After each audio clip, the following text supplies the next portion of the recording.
Regresamos a Horizonte Alterno con Gabriel Morales y Pedro Ramírez, donde escuchas otras voces. Y otros enfoques. Y me gustaría señalar en lo local tres notas que tienen que ver con la educación.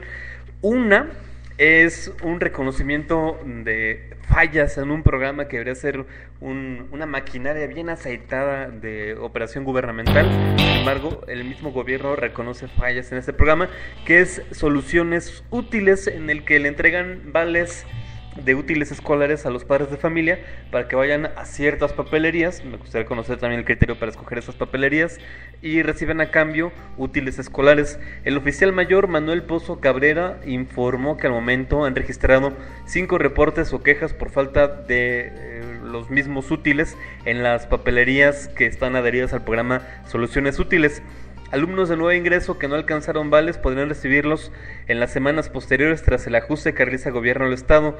Pozo Cabrera aseguró que todos los alumnos de educación básica serán beneficiados con estos vales. Aquí la pregunta sería, ¿por qué mejor no destinar el dinero del gobierno del estado en lugar de los útiles que van a necesitar los alumnos a pagar los insumos básicos de cualquier escuela?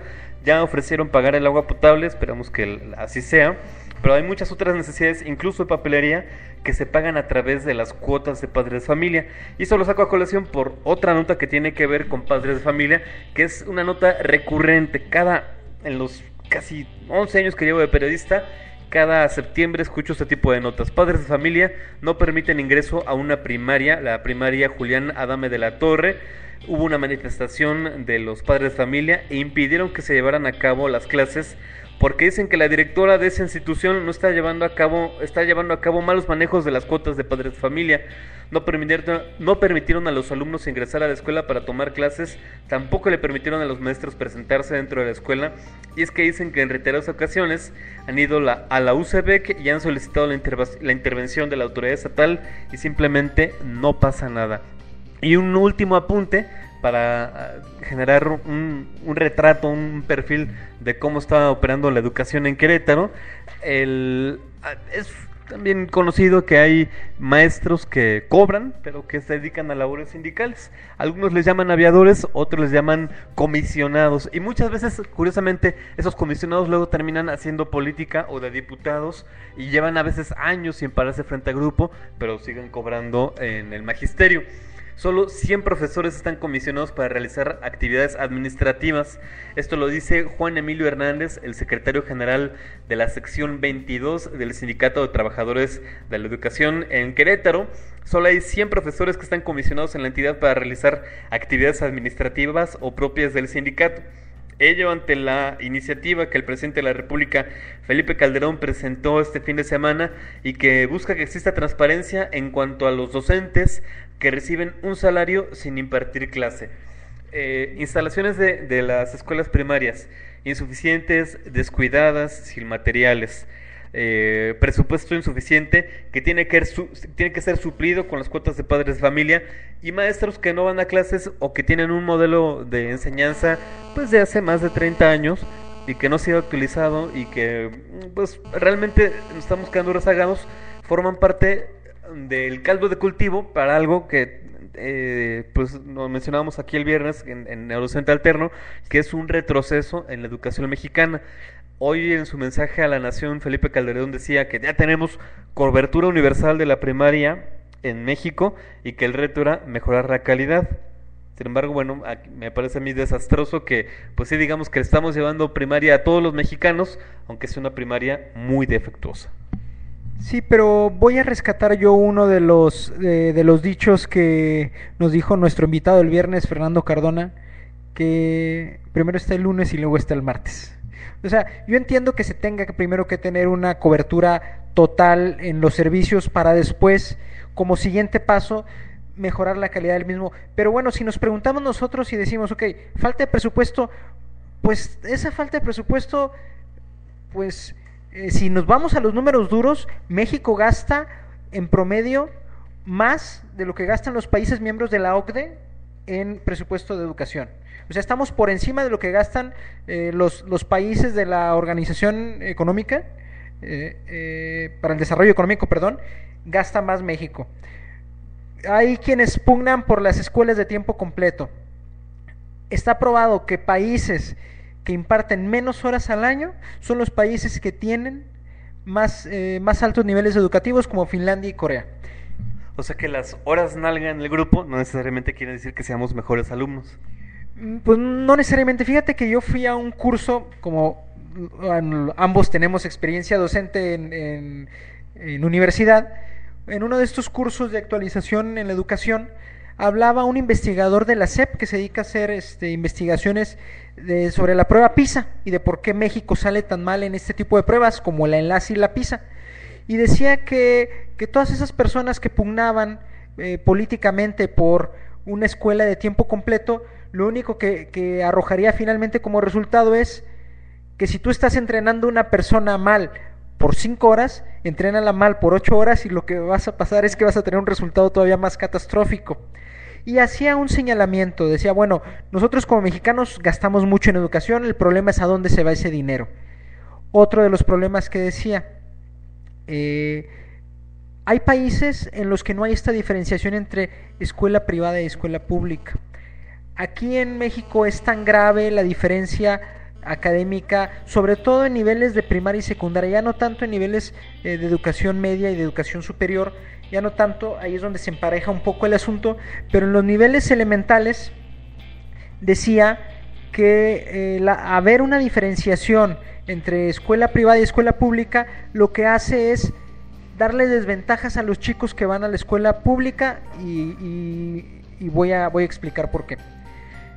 Decía que cuando un alumno va a una escuela pública, normalmente va a la escuela más cercana. ¿Qué sucede en la escuela?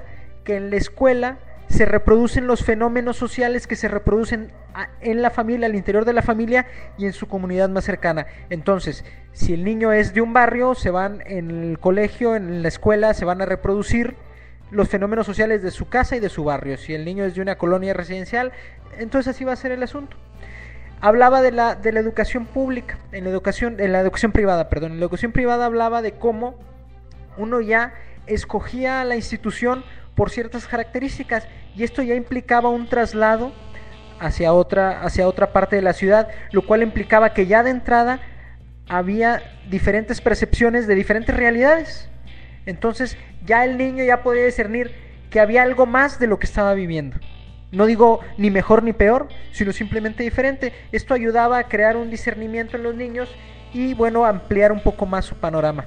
Pero bueno, otra de las cosas que él comentaba que era un factor determinante era que la prueba PISA se aplicaba parejo para niños de 15 años. Y bueno, nosotros nace el niño, a los 42 días lo estamos mandando a guardería, a los 2 años lo estamos metiendo a maternal. Resulta que ya cuando tiene 15 años el niño ya trae mínimo 13 años de instrucción. En países como Finlandia, Corea del Norte, Malasia, resulta que los niños entran, Francia, los niños entran a 6 años. A los 6 años entran a la primaria. Entonces, ¿qué pasa? Estos niños que están entrando a la primaria están recibiendo conocimientos a una edad cognitivamente más adecuada para ellos y no los estás bombardeando con cosas a una edad tan temprana que lo único que hace es confundirlos y que no logran asimilar, aún con la plasticidad que tiene un cerebro de niño, no logran asimilar esas cosas.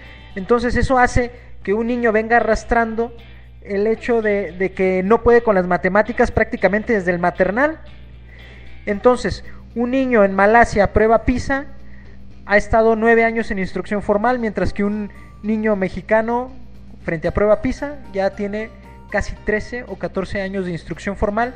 Y bueno, hablaba que esta era una de las causas que también influían mucho en la diferencia entre países en cuanto a la educación. Bueno, ahí a mí me gustaría también contextualizar que, por ejemplo, en el caso de Francia o en el caso de los países escandinavos, Suecia, Finlandia, Noruega, hay un sistema de seguridad social que prácticamente beca a los papás por tener hijos y los beca los primeros años para que justamente tengan el cuidado de los niños hasta que tengan que entrar obligatoriamente a la escuela.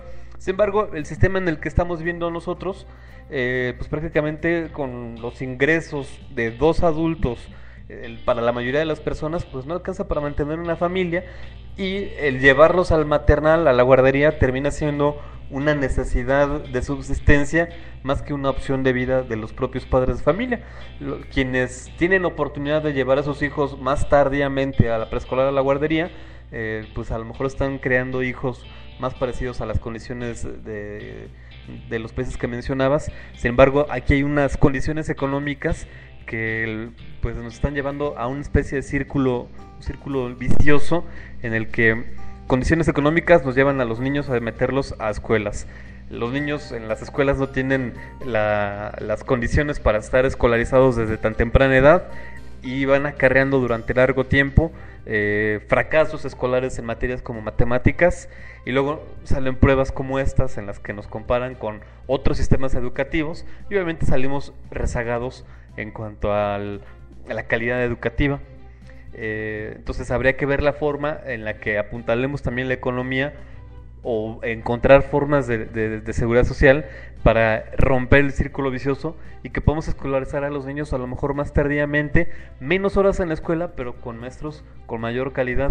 Y ahí me gustaría también rescatar el contenido de un documental que salió este verano, en agosto, que se llama La educación prohibida.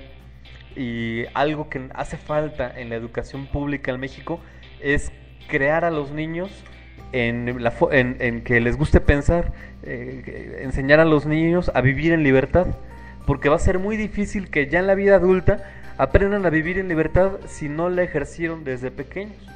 Y bueno, hablan de todo un modelo de las demás escuelas activas, los modelos Montessori, de Crowley, un montón de paradigmas que en otras latitudes llevan décadas instaurándose incluso en la educación pública, pero que en México la hemos dejado de lado y seguimos con el modelo autoritario en el que el niño es un número, lo tenemos que procesar y si no cumple con ciertos parámetros, reprueba o no tiene las calificaciones adecuadas. Sin embargo, se nos olvida algo que es elemental para los niños: están diseñados para aprender.